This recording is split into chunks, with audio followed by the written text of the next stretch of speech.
Buff with the team here at Aspire. Thank you all for joining us today. We're super excited to kick off this managed SOC conversation and hit on our capabilities to help organizations just like yours strengthen your cybersecurity posture. So throughout the duration of the presentation, please use the Q&A chat down at the bottom right-hand side for any questions. We will pause at the end to go through these. In the event that we don't have time to hit on all of them, we will follow up with you directly. But we want to just thank you again for joining us. And with that, I will hand it over to Cameron Evans. Fantastic. Thanks, Kate. Appreciate the intro. Excited to be here with you guys today. We have a great session here aligned for you guys. I'm going to go a little bit about through our agenda. We're going to talk about what we're going to do today, and then I'm going to hand it off to Nick, who's going to introduce himself. And he's a fantastic resource for you guys, specifically in the security and managed services space, which we're going to talk about today. So my name is Cameron Evans. I'm a business development director for a managed services practice. And my whole role is to help bring awareness to how awesome we are in this space and what we're doing to help customers like you guys, increase your security posture by leveraging a partner like us with our SOC. So a few key things we're going to learn about today. One is our 24/7 by 365 proactive threat hunting, right? It's a huge differentiator for us. We take a lot of pride in that. We do human-led threat hunting, and we leverage AI to help us be more efficient and help fine-tune your environments. But everything we do is human-led. Right? So Nick's going to talk a little bit about that. We also provide this SOC model in a co-managed capability, right? So what the heck does that mean? That means that you see everything we see, right? So you get access to a custom dashboard. You'll be able to see how we're fine-tuning your environment. You'll be able to see our SLAs and how we're doing against those SLAs. Another huge key differentiator we'll talk about. And then most importantly, at the end of the day, we help tune your environment to get rid out of the noise, make your security environment more efficient, and help you guys scale. So we're going to talk more about those 4 items today as we go through the presentation. And then at the end, we'll talk a little bit about some of the contracts that we have, which help you guys procure these types of solutions through vendors like us. So this is a quick snapshot to reassure you all who don't know us that you're in great hands with Aspire, right? So Nick Kelly, I mentioned to you today, he's one of our pre-sales solution architects. He's going to be leading the presentation around MXDR. We have our resource, Doug Stevens. He's our VP of Managed Services. He's with Aspire for quite some time. Tim Waite, he's the mastermind behind the scenes of our SOC, right? He's helping us be a lot more strategic and implement the right processes, procedures to help that SOC become much more valuable as we mature as a company. And John Rossiter, he's our CISO. He's been here for quite some time as well. So all great resources you guys have access to when you're talking through what your options are around our Security Operations Center. A little bit about Aspire. I think this is important because we certainly have some new faces on the phone today. So we've been doing this for over 20 years, right? We've got a great product. We're a traditional IT VAR. So anything you guys would expect to get from an IT VAR like us, you can procure, right? So hardware, software, and services. And then we obviously have our managed services practice, which we're going to jump into in a little bit. We've been doing this for well over 20 years. Our SOC and NOC is based down in Eatontown, Jersey. It's manned by all onshore resources, 24/7, 365. We are SOC 2 Type 2 certified. What's that mean? That essentially means that we have an independent audit agency that comes in and they make sure we have the appropriate security protocols in place to safeguard customer data, right? We go through that audit every year. We check that box. That's a lot more reassurance for you guys looking to leverage a SOC provider like us. We are locally here in the tri-state area. We have offices throughout the tri-state area. We do have national coverage, right? So one more fact I'd like to share with you guys is that little award down there on the bottom of the screen from CRN. That's just one snippet, but we've been winning CRN awards year over year. And CRN is the channel reseller network, and they award vendors like us those accolades based on our innovation and growth in the marketplace. So pretty cool award to have and pretty cool to win that year over year, because that means we're doing a lot of the right stuff. And when you Google that or look that up, You'll see that, we're standing side by side with a lot of the multi-billion-dollar IT VARs that are out there in the industry. So we've done a really good job staying competitive and bringing a lot of value to our customers. A couple more slides I'm going to go through here just to get you guys ramped up on Aspire. So this is a snapshot of the depth that we have around the IT space, right? So you can see managed services up there in the top right. That's one bucket of value that we bring to the table. We have a lot of pre-sales resources and architects here. We've got a great bench of engineers, and those resources focus in all the areas that you see on the screen today.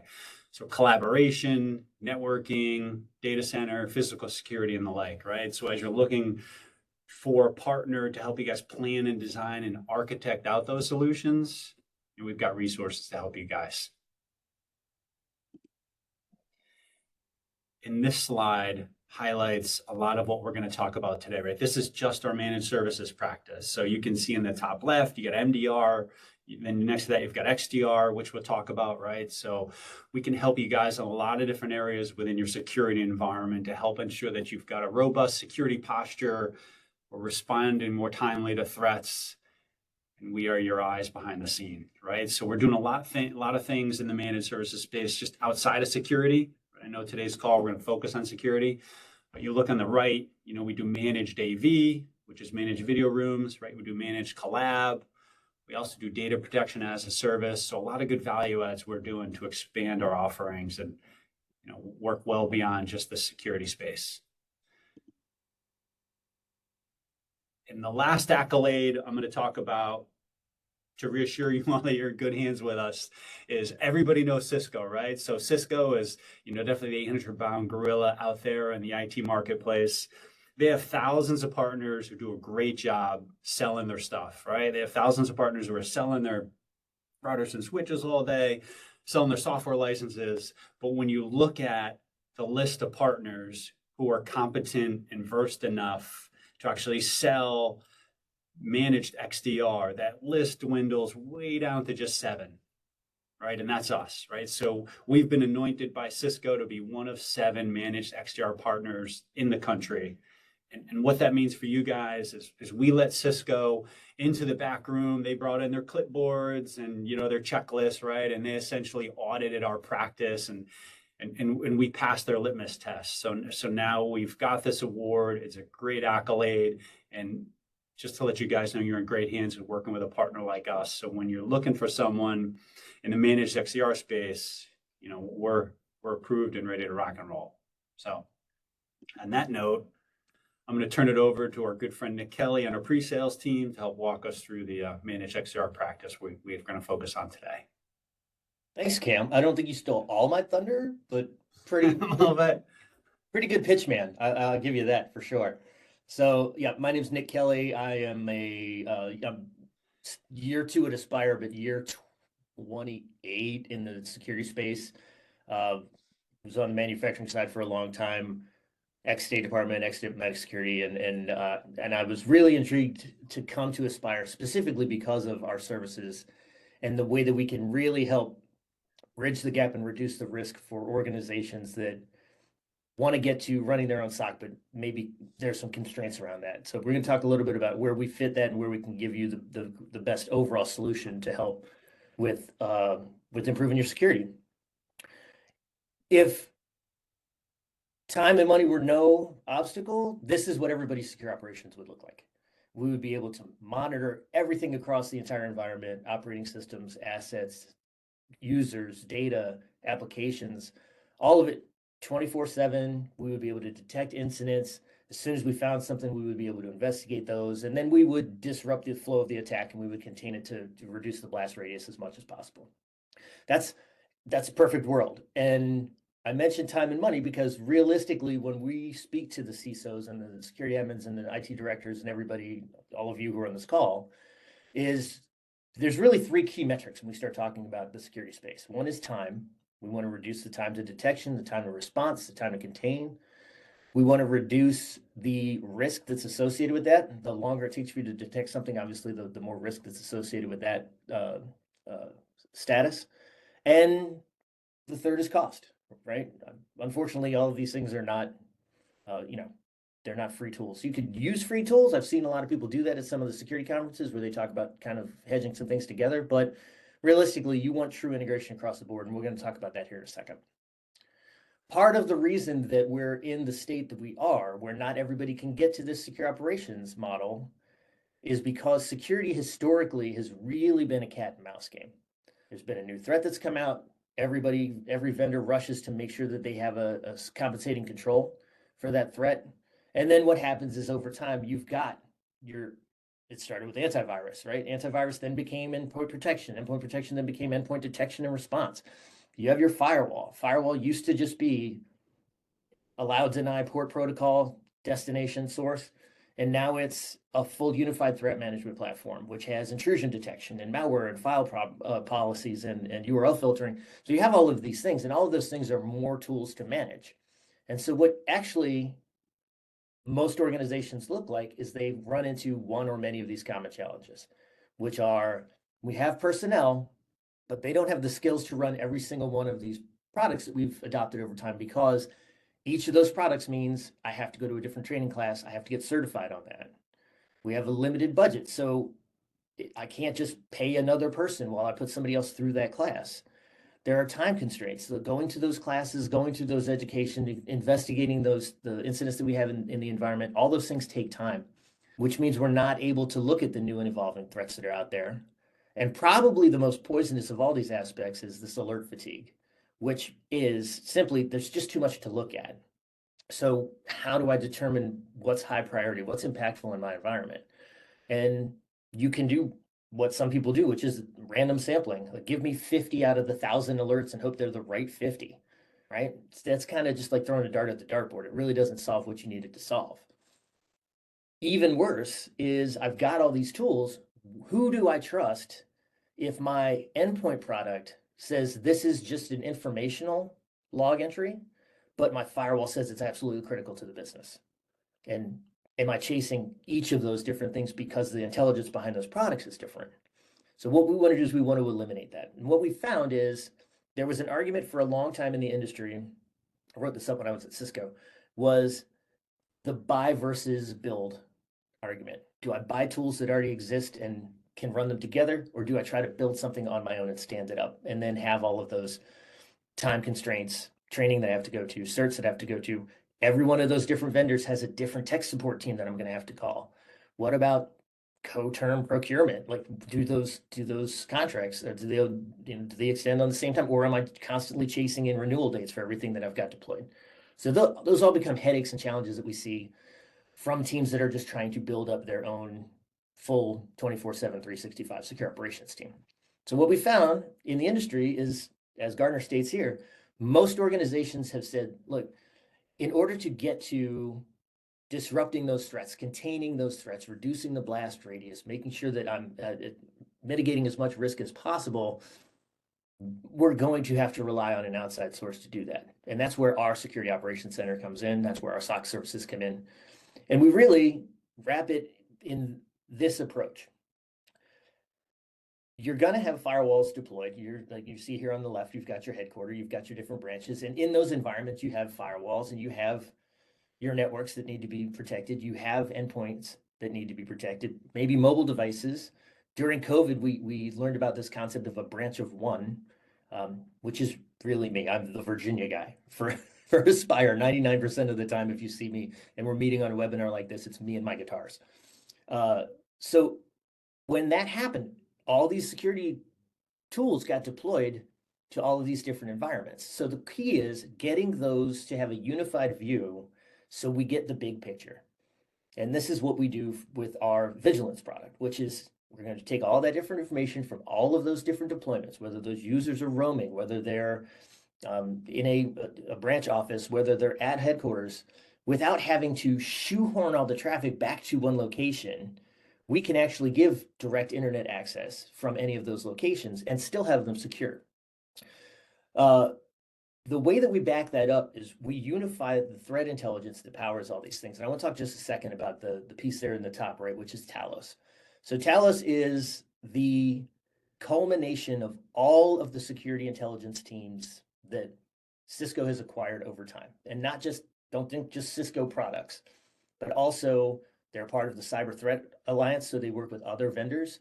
They have a huge open source community, so anything that uses Snort or Immunet or any of those tools, that all feeds into this Talos intelligence. From a Cisco perspective, what that does is it lets Talos take the global view of everything that they're seeing and turn that into actionable intelligence inside these products. So you have one intelligence engine that's providing malware dispositions, domain reputations, firewall rules, intrusion protection signatures, email threat signatures, business email compromise, any of those things. All of that intelligence is coming from one platform. So it helps to eliminate that scenario I talked about just a little bit ago, which was this product says this is a warning while this one says the building's going to burn down, right? So you want to make sure that the intelligence behind it is parallel across all the different deployments. That intelligence combined with what we're seeing about your environment is handled by our 24/7 NOC and SOC team. And we leverage AI to do some triage first to reduce the low impact things so that when we get it into the hands and in the view of the experienced analysts that we have on the team, they're not burning cycles on something that is really not going to be impactful to your environment. And I'll talk a little bit about how we do that. The bottom line is the capabilities that it gives us is faster detection, the ability to analyze that, leveraging both AI and our human led approach, perform investigation, and then recommend the appropriate response as quickly as possible so that we're, again, eliminating and mitigating that risk. Here are a couple of the foundational tools that we use. So DNS security is probably something that almost everybody on this call has deployed because it's easy to do, right? The way that DNS works is it's simply the same as having your contact list in your phone, right? I have everybody's phone number. Do I have everybody's phone number memorized? No, but I can tell it, call a mom, and it'll come back with mom's phone number. That's the same way that DNS works. I can type in Google and it comes back with Google's IP address. The way that DNS security works is on top of just that IP address, we're also gonna pull back any categories and any risk scores associated with that domain. So then we can say, based on that, what's our policy around that level of risk, right? So it's maximum visibility to any single internet facing traffic that you have in your environment. One idea of like how quickly this has expanded as a security tool is when Cisco acquired OpenDNS, which is where the umbrella technology came from. Everything that OpenDNS touted about the number of requests that they processed in a day was 60 billion, which sounds tremendous, and it is. But now, if you look at the marketing materials and you look at the OpenDNS site and look at the POPs that they have stood up and the additional resources to give us this visibility across the globe, it's over 700 billion DNS requests a day, more than 10 times growth in just 10 years. So huge, huge, huge area of deployment. When I say DNS security, what can we do with that? Well, first thing is we want visibility into where everybody's going. Every security tool is a visibility tool first. It becomes a security tool when you can enforce a policy around what you're seeing. And so this gives us maximum visibility across all of the internet, which then lets us block specific security categories of domains, whether that is malware association domains, machines are already infected in the environment are calling out to command and control, crypto mining, phishing campaigns, anything that's associated with a phishing campaign, those domains can all be blocked. Can also do application level controls as well, which you can also do on the firewall. So these first two columns, from an application perspective, it may be a security policy. I may say, I don't want anybody outside of my red team who does the penetration testing in my environment to be able to access any of those tools. I don't want anybody trying to hack our systems, even if they're well-meaning insiders. We just don't want those tools made available. It could also be a compliance piece. So as Cam talked about from a compliance standpoint, maybe we've moved fully to Microsoft 365 and we're leveraging OneDrive, but I find in my application logs that there's still 7 or 8 users who are sending things out to Box or Dropbox, right? I have no visibility into where that data is going. So maybe let's block those applications from a security perspective, but also from a compliance perspective as well. We can leverage with the next generation firewall. So now I'm onto that second column there, full beyond just port and protocol, beyond just layer 3, beyond just your TCP, UDP rules, go full application visibility. So I can understand and categorize when an application is in a particular category So one of the newest things that is incorporated in this, and it's growing ridiculously fast, and this one surprised nobody, is the category of artificial intelligence, AI tools, and Gen AI tools. A lot of the folks that we talk to in the SLED space have not locked down a policy around AI. And on one end of the spectrum, it's we don't allow anybody to use it whatsoever. And on the other end, it's like, well, we really don't know, so we really don't put any blocks on it. And everybody's somewhere between. So what we're finding. So what the granularity of these tools allows you to do is to say something like, I only want our users to use, I'll say Copilot or Claude or ChatGPT, whatever the tool of choice is. But then in that categorization of the applications, you can block everything else. So you do have that application level of visibility and control. The additional scanning technologies that exist inside of a next-gen firewall are incredible. So where you traditionally would have only layer 7 application visibility, you also then have the ability to say, I'm going to allow that traffic, but do further inspection. Allow me to do intrusion prevention so that if there's something that we see about that traffic, the application's fine, but what it's trying to do is not something that we want to allow. And then which files do I want to allow to traverse the network? For all of those files, do I want to scan and look for any type of malware signature that we have recognized so that if one person does fall for that business email compromise, maybe it's on that one endpoint, but it's not across the environment and spreading laterally. Really, really cool feature in the next-gen firewall is what we call retrospective analysis. So most tools will say, I see this file, let's run it, let's do a signature, let's do a SHA, let's check it against our disposition engine, whether that's on-prem or it's in the cloud. And I can say, we've seen that before and it's bad. Obviously, if that's the case, we're going to block that file. If we've seen it before and it's good, we're going to allow that file. But what about the files where you've seen it, but you've never seen it before? So you want to understand, let's run through some behavior engines, let's do some malware analysis on it, let's see if it's doing anything strange. 2/3 of all malware that's out there nowadays is sandboxware. And Talos, one of the statistics around Talos is that they see 1.5 million unique pieces of malware on a daily basis. 1.5 million times 2/3, I'm not a math major, but that's about 1 million pieces of malware every day. So you now see 1 million pieces of sandbox-aware malware every single day. So think about this. We see it, we've never seen it before. It knows it's in a sandbox, so it goes to sleep. Then it executes 3 days later. With retrospective analysis, we don't start our analysis day 3. We keep track of everything it's done still in that unknown state so that we can go back and say, actually, day 0, this is when it came into the network. And these are all the assets that it touched. It allows us for very, very quick detection, much faster remediation. And again, eliminates a lot of the blast radius that would be in danger if that compromise was allowed to spread. The third piece is endpoint visibility. So endpoint detection and response is very, very important. This is threats across any of the operating systems that might exist in your environment, and even a lot of the mobile devices. So you can see a lot of things around Ubuntu, Android devices, Chromebooks. We continuously monitor that behavior, and that same type of approach that we were talking about across the network on the next-gen firewall from a retrospective perspective, we can also look and see everything it's doing on the devices from the same perspective. So it's still that day 0. We want to track everything that it does, even if we don't know if it's good, known bad, or known good just yet. So that gives us a broad look across the network everywhere that we see that file go, and a deep look onto the device to see everything that it does. With that, we can continuously monitor the behavior of any processes, any system activities. Is it writing? Is it copying? Is it moving?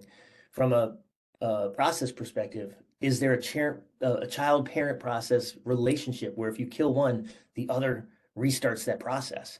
And that's what it does a lot of times for persistent threats. And then we can do dynamic file analysis. We can put this thing into a sandbox. We can record that entire experience so we can see what it does in that sandbox in a safe environment. And we can show that recording to the user who clicked on it. So we could say, I know that you thought that this was Amazon has a package on your front doorstep, click on this receipt, but when you clicked on that receipt, this is what happened. So you get the combination of being able to analyze the behavior, what the file did, but then also give the user another instance for them to learn and, hopefully raise their security awareness. And then the last piece here is this network-wide visibility. So what this really does is it establishes a policy, a pattern of what your normal behavior looks like. And then if we see anything that's outside of that, maybe it's a spike in traffic, maybe it's somebody from logging in right now from here and 10 minutes from now from the other side of the planet, right? So some geolocation things that we can do that. So we're looking for any type of anomaly, anything that sort of breaks what the usual pattern of behavior is, because it just gives us another data point from a detection and response perspective. The last piece on there is detecting threats in encrypted traffic without having to decrypt it. That is a huge, huge, huge development, because historically on your firewall, if you have to decrypt traffic, it really is like a man-in-the-middle attack. Here comes the traffic, you decrypt it, you inspect it, you re-encrypt it, you send it on its way. That is a lot of compute power for something that might be innocuous. So with this encrypted traffic, what we can do is we can look at the destination, we can look at the domain, everything that we know about it, we can look at the header to tell what operating system it's going for, and we can take all of that, correspond that with a risk score, and then determine by policy what level of risk are we going to allow if we don't decrypt that traffic. And it could actually change our policy to say, when we see traffic with this application or going to this particular site, then maybe we do want to decrypt that traffic. I'll say in my experience, candidly, a lot of inbound traffic we see, it's pretty easy to decrypt. If someone's coming to your e-commerce server, web server, contact server, whatever that's sitting in your DMZ, and they want to actually decrypt that traffic, it's fine. When you start getting into data privacy concerns, like maybe outbound traffic going to a financial site or going to a healthcare site, maybe you don't want to decrypt that traffic because you don't want to potentially expose any personally financial or identifiable information about your users going out to those sites. So policy discussion may be a little too in the weeds for this stuff, but any type of follow-up, we can talk about it. So our architecture looks like this. On the left side, here's all the different control points that we can pull data in from. So again, earlier on that slide, they had the circle on the left and it had the headquarters and the branch and the endpoints. It's that, but it's way more than that. So you see here, if it's a cloud environment, and it doesn't matter a specific vendor for your cloud environment, if your production email is in Office 365, but you have a dev team that's leveraging Amazon, we can pull information from both of those environments and just make sure that we have maximum visibility. Because again, every security tool is a visibility tool. So the network itself, data traversing that network, anything that's crossing a perimeter security device like a firewall, anything that's happening on those endpoints, any of your SaaS apps, if you're leveraging something in the cloud, a SharePoint or not SharePoint, Salesforce or something like that. Obviously email, because email is still a big threat vector. And then identity is really an interesting, new and compelling area as a control point, because what we're seeing now is a lot of non-human identities as people spin up AI agents to do some of the work for them. And maybe those agents aren't restricted from spinning up their own agents. So we definitely want to make sure that identity is a data point that we're collecting, that we're able to build policy around that across all those different places, because that identity, even if the username is not the same, the data access that that person has or agent has could be distributed across all those different control points. We're going to take that event data, we're going to apply the threat intelligence that we talked about, we're going to look at that telemetry data, so any of the anomaly detection, those types of things, we're going to bring that into our team that does our threat monitoring 24/7, 365. They're going to correlate those events. So instead of going back to the very beginning when I said, you're going to have somebody who's looking at this tool, this tool, this tool, this tool, looking at those in silos, we're going to be able to correlate that event across all of those things and enrich our detection. We'll be able to look at the behavior analysis. Again, the anomaly detection we talked about, not just on the network. I know I talked about the network tool, but also anytime that we see any type of anomalous behavior, whether that's new email, an email flood, a SYN flood, anything like that. So we're going to be able to look at any of the anomalies that we see. Triage the alerts. So the things that aren't necessarily as important in our environment, let's make those lower priority, right? We can then create an incident where incidents are needed. So we'll correlate all those events together that we've done. We'll enrich that data across those different control points. We'll look at that as an entire incident. So how are these things related? And then not only how are they related, but what assets are they going after in the environment? Is this going to completely disrupt business? Or is this just going to knock out a file server that people just share the equivalent of Reddit on, right? We do that through the combination you see there at the bottom in the middle of global intelligence. So I talked about Talos and everything that Talos sees. So we're going to take all of the security intelligence that we see from all the different tool sets and providers that we have. We're going to marry that up with the local context of your organization and we're going to give it a weighted score based on the MITRE attack framework. When we do that, we can then generate playbooks that are customized for your environment. We can perform the investigations, and we can automate responses in some key areas, like potentially we see malware on an endpoint. We know that that fastest, easiest thing to do is just go ahead and kick off endpoint isolation, put a policy around that endpoint. So the only thing it can talk to potentially is a remediation server, or the only people who have access to it from an outside perspective are our ops team or our IT help desk. Again, with the human-led investigations, we don't just trust AI. We leverage AI to do some of that triage, but we don't just trust AI outright. Every incident that we create has human eyes on it from our analyst team. This gives us the better, greater security efficacy. We can be more efficient. And also, it helps us, again, that global intelligence powering alongside the local context. And I'll give you an easy example of that. Maybe there's something that's really, really widespread worldwide, but it's going after an asset that you just don't have, right? Maybe you are one of the unicorns that has gotten rid of Windows 10, right? So why would we continue to do inspection and look for events that target that asset if you no longer have that asset? Now, I'll give you this caveat. Maybe we said we got rid of all the Windows 10 boxes, but somebody comes back from maternity leave, paternity leave. The teachers come back from summer vacation, and all of a sudden those Windows 10 boxes reappear on the network. We want to make sure that they're considered in that local context. So maybe we turn some rules back on, or we put some policies around those boxes, or we decrypt traffic that specifically is going after those assets. So that change, when we change the context, helps us understand better the actions that we want to take and the policies that we want to enforce. So Cam stole some of my thunder here early on, which is we do this with you in real time. So this is a view of the dashboard, and I know you mentioned Tim's name. Tim's the creator of these things and knows way more than I do. The guy's sensational. Other vendors may only show you this data during a QBR. They may give you a weekly digest. They may give you a daily digest, but we're providing this dashboard to you in real time so that you can break down the data in a way that's important to you. So you can see on that left side, how many total case counts have we seen in the SOC? On the bottom there, we're doing a geolocation. Maybe you can break that up by logic layer or by business unit. And then across the top, we're looking at how many of these were actually a true positive versus a false positive. Did we isolate those devices? Have we contacted the vendor? Because this is not something that we can contain. Maybe there's a workaround, but that's a vulnerability that we have disclosed to the vendor that they have to make sure that they patch. We can say, these are the number of times we've called you. We can look at the average response time, both from our side and from yours, which is how long did it take us to recognize that this was potentially an incident and to call you? And also then when we do a QBR to look at that and say, oh, we called this many times, we helped because of, your environment as well from that context perspective. We were able to then say this amount of those were false positives. We eliminate those. So we don't have to put any time and effort into those ever again.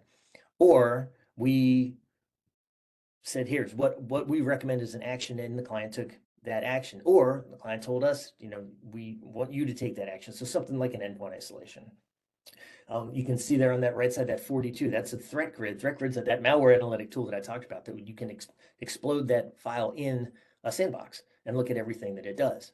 The bottom right, I think, is really interesting because you can look at, we called the customer didn't respond. We called the customer confirmed, yeah, that's a false positive, or that requires attention. So any of those recommended actions, we keep historical data on that, and it gives us a better working relationship because you're not just blindly trusting us the same way we're not blindly trusting AI, but we're also not just dumping everything on you and saying, hey, good luck, right? So we're able to work with you to ensure that we're tuning the environment because that context is going to change. Assets are going to come onto the environment. New applications are going to get developed. Tools are going to get retired. We may adapt a new security tool that has a capability that we didn't have before. And so with that, you're going to require some tuning. You don't just stand up a security control, and anybody in the security space who says set it and forget it, you should kick them out of the door right now. So this is the dashboard that you get. This is the type of visibility that you get into your environment and into the activities that you're seeing and that we're seeing at the same time. A couple more slides and then we'll open it for Q&A. So The other argument that we had for the longest time, and I talked about security being a cat and mouse game, was your options were either to get the best of breed tool, the best endpoint tool, the best firewall, the best email, or to get tools to talk to each other. You could get tools across the same platform. You could get a suite from a vendor. You could get everything that a security vendor or non-security vendor who dabbles in security wants to offer. And they do all talk to each other, but maybe they don't have the capabilities that those standalone tools do. So with our approach, we give you both. We're going to leverage the best of breed security tools. And then through that platform that I talked about earlier with vigilance and having our analysts look at it and looking at the security intelligence and the context, we're able to take the best of breed technologies to maximize our visibility and enforcement capabilities without worrying about the fact that they're siloed, because they're not. We provide the integration for you. So that gives us the ability to get very, very granular. It gives us the ability to have the greatest visibility across the entire attack surface. And by doing that, gives us the ability to make our enforcement of those policies faster. On the top right is probably, as a criminology student, one of the most fascinating things that we have in our portfolio, which is Cyber IQ. Cyber IQ is a true human risk management platform. A lot of the folks in Pennsylvania who I've met with know about this platform. I probably talk about it every meeting. It's not just everybody takes this one training at the beginning of the year and then that's it. It's a check mark. Nobody gets any smarter for taking it. Everybody gets it at the same time. So we know we're all getting it at the same time. So somebody will hand around some screenshots and everybody will go, oh, it's answer A, B, and D. And then nobody is any more security aware than they were when they started. This tool will adapt based on the answers and the behavior of the folks who are taking that tool, whether they've been compromised, whether they haven't been compromised, whether they report that they believe that this is a phishing attempt. And it also does some things that are not graded, not scored. Like we'll give you nudges. Hey, it's Friday afternoon. Make sure you lock your desktop before you go home, right? Or make sure you don't write your password on a Post-it note and stick it under your computer and think that it's safe. Don't leave classified documents on the printer. Don't let somebody walk in behind you without a badge. Like all those different things from a security perspective. But when I talk about the behavior part of it, the human risk part of it, it's very different if you have two users who fall for the same exercise. And one of them says, oh, you really tricked me. I meant to do the right thing, but this was so realistic that I thought it really was resume.pdf and I work in HR. The other person could be, it's your job to keep me safe. I click on anything I want to. And if you have those users, I know that you know their names because it definitely was when I was on that side of the desk, that was exactly my experience. So you've got the risk takers, but you've also got the well-meaning insiders. And so the training that you give them and the way that you reinforce that behavior is completely different, even though it's the same exercise that they both maybe got the same score on. So it's not just the checkbox of, hey, we do security training. We'll see you next year. The last two pieces on here are both patch management and vulnerability management. So from a patch perspective, there are vulnerabilities that are out there that have been out there forever, right? It was the latest AI tool now has discovered a vulnerability that's been sitting around in BSD for 30 years in some deployments. Verizon's data breach report will tell you that over 90% of all of the reported big exposures or disclosed exposures were associated with a CVE that's at least a year old. It's just an unpatched vulnerability, right? You just don't know what assets are in the environment. You can't prioritize which patches are going to be the most business relevant. And so this is another area that we can help you with from both a patch standpoint and again, to reduce that organizational risk and to ensure that you are in better standing both from a governance compliance and risk perspective. It's also some of the first things that you're going to have to do if you want to explore cybersecurity insurance is you're going to have to do your due diligence and prove that you have these systems in place and that you can see the assets that are in the environment and how vulnerable they are. So something else to think about there. So finally, what makes us unique? As Cam mentioned, we are 100% US based, our SOC team, everybody's an Aspire employee. Again, I talked about the best of breed versus integrated. Again, we don't have to do that. We can take the best tools that are out there. We don't have to build anything in-house to make up for a technology gap because we can evaluate all the technologies that are out there and look at the best possible way for us to standardize that data, feed it with the global intelligence, and understand the context of your organization so that we can make the best policy decisions. We are experts in the security tools. When new tools come out and new features or functionality come out inside of those tools, those are things that we can investigate, that we can test in-house, which we do a lot of the testing in-house before we ever deploy it into a customer site, and make sure that the ongoing operations aren't interrupted, but also that you're getting those improvements, those incremental improvements as these technology tools get smarter and faster. We provide intelligence from a cyber threat perspective, both on the landscape, so you'll have regularly scheduled updates on here's what's being reported, but also flash notices. So if the vendor that you have deployed in your environment announces 3 new vulnerabilities, we can say, hey, let's make that a higher priority because we know that you use that tool and we don't want your security tools getting compromised, right? So could lead to, again, higher risk. It could lead to blind spots in the environment, any of those things. So we want to make sure that we provide you both standard intelligence feed, but then also you get notified when there are things that are contextual to your environment. Latest XDR, so again, unified view across the attack surface. It makes huge sense. I don't want siloed tools. I don't want my email security tools saying, hey, this email came in and it had some behaviors in it, white on white text, or the link was, the whole paragraph is actually the link, not just the blue URL, any of those things. And just that, we want to understand that email came in, this user found it, he clicked on it, downloaded this piece of malware, that malware talked to this domain, that domain then called out to command and control and said, exfiltrate your data to here. We want the whole story. So we want that view across the entire attack surface, because then we can do our enforcement, right? Every security tool is a visibility tool. And then once you apply policy, that's when it becomes an enforcement tool. If you're able to take those steps and you're able to automate and triage and understand really where your high priority investigations are, where you actually need to take action, then it frees up your really smart analysts to do some proactive threat hunting.